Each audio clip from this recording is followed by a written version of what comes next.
तेनालीराम की कहानी। दूध ना पीने वाली बिल्ली। दक्षिण भारत के विजयनगर में राजा कृष्णदेव राय का राज था। एक बार विजयनगर में चूहों ने बहुत तबाही मचाई, जिससे पूरी प्रजा परेशान थी, क्योंकि चूहे आए दिन किसी के कपड़े कुतर जाते तो किसी की फसल और अनाज को नुकसान पहुंचाते। इससे परेशान होकर एक दिन पूरी प्रजा राजा कृष्णदेव के दरबार में पहुंची और उनकी समस्या दूर करने के लिए प्रार्थना की। प्रजा के मुखिया ने राजा कृष्णदेव राय से कहा, महाराज, हमें चूहों के आतंक से मुक्ति दिलाइए।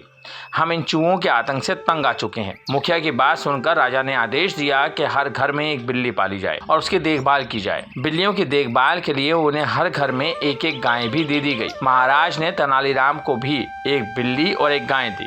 बिल्लियों के आने से चूहे कुछ ही दिनों में भाग गए और गायों का दूध पीकर बिल्लियां भी मोटी हो गई। अब प्रजा के सामने बस एक ही समस्या थी कि समय से बिल्लियों को दूध दिया जाए और गायों का पालन किया जाए। वहीं बिल्लियां दूध पी पी कर इतनी मोटी हो गई कि चलती फिरती तक नहीं थी। तेनालीराम की बिल्ली भी मोटी और सुस्त हो गई थी। वह अपनी जगह से हिलती भी नहीं थी। एक दिन बिल्ली के आलसीपन से परेशान होकर तेनालीराम को योजना सूझी। उसने रोज की तरह बिल्ली के सामने दूध से भरा कटोरा रख दिया, लेकिन इस बार दूध बहुत गर्म था। उसे मुंह लगाते ही बिल्ली का मुंह जल गया और उसने दूध नहीं पिया। इस प्रकार कई दिन निकल गए, जिससे बिल्ली दुबली हो गई और भागने भी लगी। इसी बीच राजा कृष्णदेव राय ने सभा में बिल्लियों का निरीक्षण करने का ऐलान कर दिया और एक तय दिन पर पूरी प्रजा को अपनी अपनी बिल्लियां दरबार में लाने का आदेश दिया। सभी की बिल्लियां बहुत मोटी हो गई थी, लेकिन तेनालीराम की बिल्ली बहुत दुबली थी। राजा ने इसका कारण पूछा तो उसने कहा कि मेरी बिल्ली ने दूध पीना छोड़ दिया है। राजा ने इस बात को नहीं माना और उसने एक कटोरा दूध